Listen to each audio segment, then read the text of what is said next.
Assalamualaikum, selamat datang di channel Raja Weton, channelnya segala prediksi. Mohon dukungan kepada semua teman-teman untuk memberikan like dan komentar yang membangun. Terima kasih dan selamat menonton. Kali ini kita akan membahas tentang peluang emas timnas Indonesia tampil di Piala Dunia FIFA 2026 dengan skenario melawan Italia melalui babak playoff. Simak penjelasan selengkapnya berikut ini dan mari berdiskusi di kolom komentar. Coba bayangin, layar bioskop mulai gelap, musik makin kencang, dan tiba-tiba sebuah narasi super epik muncul di depan mata. Nah, hari ini kita bakal ngebedah sebuah teks viral di medsos yang jujur aja udah kayak naskah film Hollywood. Teks ini bener-bener berhasil bikin ribuan, bahkan jutaan orang penasaran dalam sekejap. Di sesi bedah narasi kita kali ini, kita bakal kupas tuntas anatomi dari cerita dramatis ini. Ingat ya, kita murni cuma melihat dari sumber teks yang beredar 100% netral, tanpa memihak urusan politik apapun di belakangnya. Kita cuma mau lihat gimana sih rentetan kata di sebuah pesan singkat bisa ngebangun ekspektasi sebegitu masifnya. Yuk, langsung kita mulai. Oke, mari kita selami ini lebih dalam. Coba kalian perhatikan baik-baik kalimat pembuka dari narasi ini. Teksnya bilang gini, dunia sepak bola tiba-tiba diguncang kabar mengejutkan. Wow, kerasa banget kan penekanannya? Teks ini sama sekali nggak buang waktu buat basa-basi. Dari kata pertama aja udah langsung narik perhatian kita, ngasih janji bakal ada guncangan besar di dunia olahraga. Penulisnya ini pinter banget. Dia tahu persis kalau buat bikin orang berhenti nge-scroll HP, butuh pancingan emosi yang super kuat. Dan ya, kalimat ini benar-benar sukses ngelakuin tugasnya. Jadi, apa sebenarnya kabar mengejutkan dunia bola ini? Di balik kalimat bombastis tadi, sebenarnya kita lagi ngelihat cetak biru dari sebuah rumor yang nyebarnya cepet banget.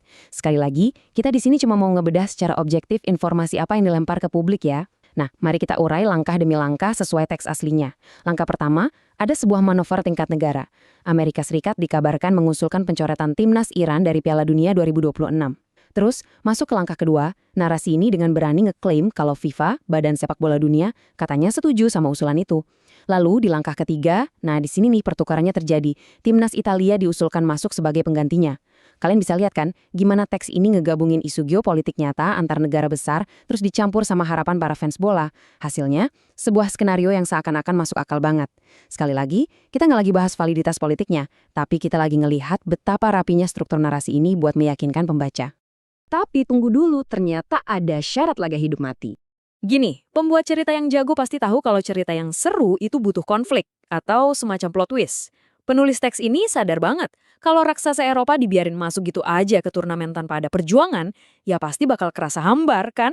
Harus ada rintangan besar di depan mata.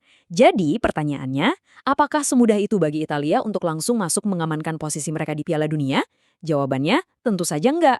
Penulis narasi ini pakai taktik menunda yang efektif banget. Kalau kalian baca teks aslinya, titik-titik elipsis atau tanda titik 3 itu sengaja ditaruh di sana buat ngebangun ketegangan yang intens, bikin kita nahan napas sebentar, dan bikin kita benar-benar nunggu rintangan apa nih yang harus dilewatin sama raksasa Eropa ini. Terus sampailah kita di kalimat yang benar-benar teatrikal ini.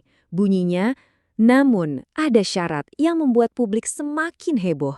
Secara harfiah, teks ini tuh lagi ngasih instruksi ke kita gimana kita harusnya merespons. Ya, kita harus heboh. Narasi ini ngeklaim kalau Italia nggak bisa langsung dapat tiket emas gitu aja. Teks ini sengaja ngebangun sensasi gede-gedean seputar syarat pertandingan penentuan ini. Katanya, bakal ada laga hidup mati melawan, ini mengutip langsung dari teksnya ya, wakil Asia yang tak terduga. Kira-kira siapa ya wakil Asia ini? Nah, hal yang paling menarik dari temuan ini adalah efek kejutannya. Timnas Indonesia. Gila kan? Disinilah daya tarik utamanya buat para pembaca lokal. Teks ini dengan super brilian dan tiba-tiba ngejatuhin nama Indonesia sebagai penantang terakhir buat Italia. Ini bukan dideskripsikan kayak laga persahabatan biasa ya, tapi dikemas seolah-olah jadi sebuah takdir yang super dramatis. Penempatan nama Indonesia setelah jeda panjang dan teka-teki tadi, itu benar-benar dirancang buat bikin rasa antusiasme kita meledak, bercampur sama rasa nggak percaya. Pertanyaannya sekarang, ini sejarah atau sekedar mimpi? Sekarang kita masuk ke babak pamungkas dari bedah narasi kita. Di titik ini, perhatiin deh, teksnya mulai bergeser. Dari yang tadinya cuma nyebarin rumor internasional, sekarang jadi mainin emosi terdalam para pencinta bola tanah air, soal harapan dan kebanggaan. Teks ini seakan lagi nyiapin panggung raksasa buat kisah kuda hitam paling epik yang bisa kalian bayangin. Di satu sisi, ada Garuda, representasi perjuangan timnas Indonesia. Di sisi seberang ada sang raksasa Eropa, timnas Italia. Teks ini secara langsung ngajak pembacanya bilang gini, bayangkan Garuda melawan raksasa Eropa demi satu tiket menuju panggung terbesar dunia. Taruhannya dibikin benar-benar maksimal. Ini bukan sekedar pertandingan 90 menit lagi. Ini digambarkan sebagai pertarungan hidup mati demi satu-satunya tiket yang tersisa menuju turnamen terbesar di bumi. Lalu pertanyaan yang dilempar sama teks ini di bagian akhir benar-benar punya daya tarik emosional yang kuat. Apakah ini kesempatan emas bagi Indonesia untuk mencetak sejarah? Narasi viral ini paham betul siapa audiensnya dan pengen banget supaya pembacanya ngerasain gelora kebanggaan nasional yang menyala-nyala. Penulisnya pengen menanamkan kemungkinan bersejarah itu di kepala kita. Bikin kita mikir, wah gimana ya kalau ini beneran kejadian?